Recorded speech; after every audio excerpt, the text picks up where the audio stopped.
Hey, this is Danielle over at DIYDanielle.com, and today I'm going to show you how to build a small dog or kids cabana using 2x4s. What we're doing. Okay, so we're technically we're building. What are we building right now? We're just building a doghouse. No. What part of the doghouse? The base. Okay, so what are we doing? So technically we're just building the base, screwing the first part. Yeah, and what are we making sure? Making sure it doesn't go that way instead of this way. We want to make sure it's square. Mm-hmm. And that's what this is thing for. Mm-hmm. So how many screws did we screw in here? 2. So we screwed in 2 screws. And how many screws are we gonna screw on that end? 2. And how many on that end? 2. And how many on this end? 2. Okay. So that'll be our base. That's what we're starting with. We're gonna go put those screws in and make sure each one is square. I think you're gonna have to back out, bud. Remember how we did the other one? I showed you how it comes. Yeah. Do you know how to back out? Yeah. Just have this. Oops. Yep, there you go. Why can't I just do it with my hands? Give it a try. Give it a try. Show me how it goes if you do it with your hands. Just pull it, yank it out. Yeah, if you're Superman, go ahead. That would be hard. Okay.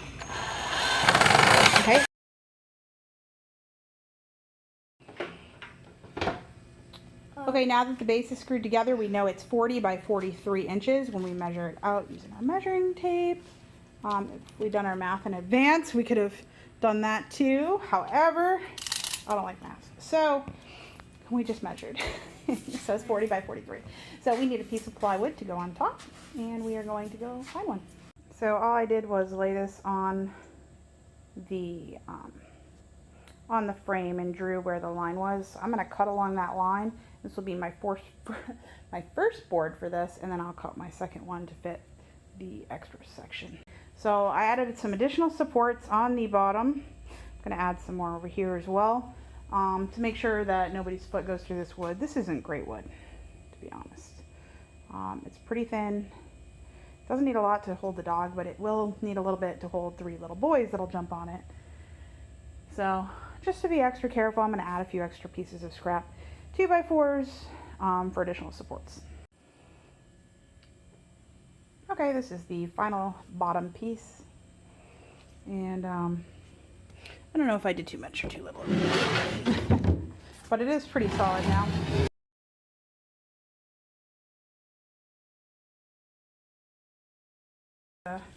Looks like that'll work. So now we are looking at building the sides for this, and we are using 2x4s for that. Let me go cut my wood. Okay, so I added 4 legs, or not legs, but you know what I mean. 4 2x4s, 1 for each corner, and this will help support the canopy. They are 46 inches long, which is about half of a 2x4, a little under. I debated making it a little shorter, but I didn't. I probably should have. Anyways, I was like, what am I going to do with the scrap wood? I probably would have done something with it, but oh. Anyways, now I have to make the canopy area to finish it off. Okay, so we have our 4 that are standing up here. I placed 1 2x4 across in the front and the back, and then a 2x4 on top and a 2x4 on this side. I could have done that a little differently, but this is how we're doing it. So this is pretty solid at this point. I'm not sure I'm going to move it, but it's pretty solid at this point. And yeah. Okay, so I was going to do an angled top, but I changed my mind. So we took 2x4s and we laid them across like this, kind of like pergola style, except for pergola, usually you're cutting them like this and you're cutting them at an angle. Didn't want to do anything fancy like that. Didn't have the boards for it. Was trying to use 2x4s. And this is what we've got. There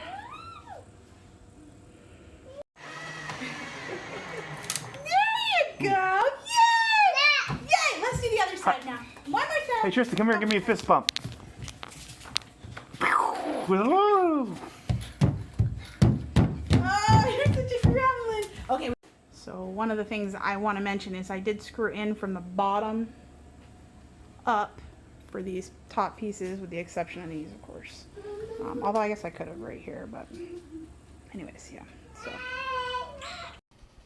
Okay, now that it's built, all I did is stain it using some outdoor stain that I also used on our screen door in the back and a couple other items outside.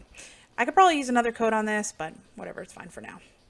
I found some old curtain rods in our garage, so I decided to use those. They are pressure ones that, you know, you can fit on your in your area. And I whipped up some curtains using some outdoor fabric that I had on hand. All right, as you can see, here's the curtain rod, and I'm putting up my curtains, and I'm just measuring to make sure that they are the correct length, and then finishing the seam for the bottom. And there we are, we're all finished. And that's it. I hope you enjoyed. Sorry this was a little bit discombobulated, I guess. It wasn't. Sometimes the woodworking ones are a little bit harder to put together for video. Anyways, enjoy. Thanks so much for listening. Please subscribe and keep an eye out for some other great projects on DIYDanielle.com and my YouTube channel. Thanks. Bye.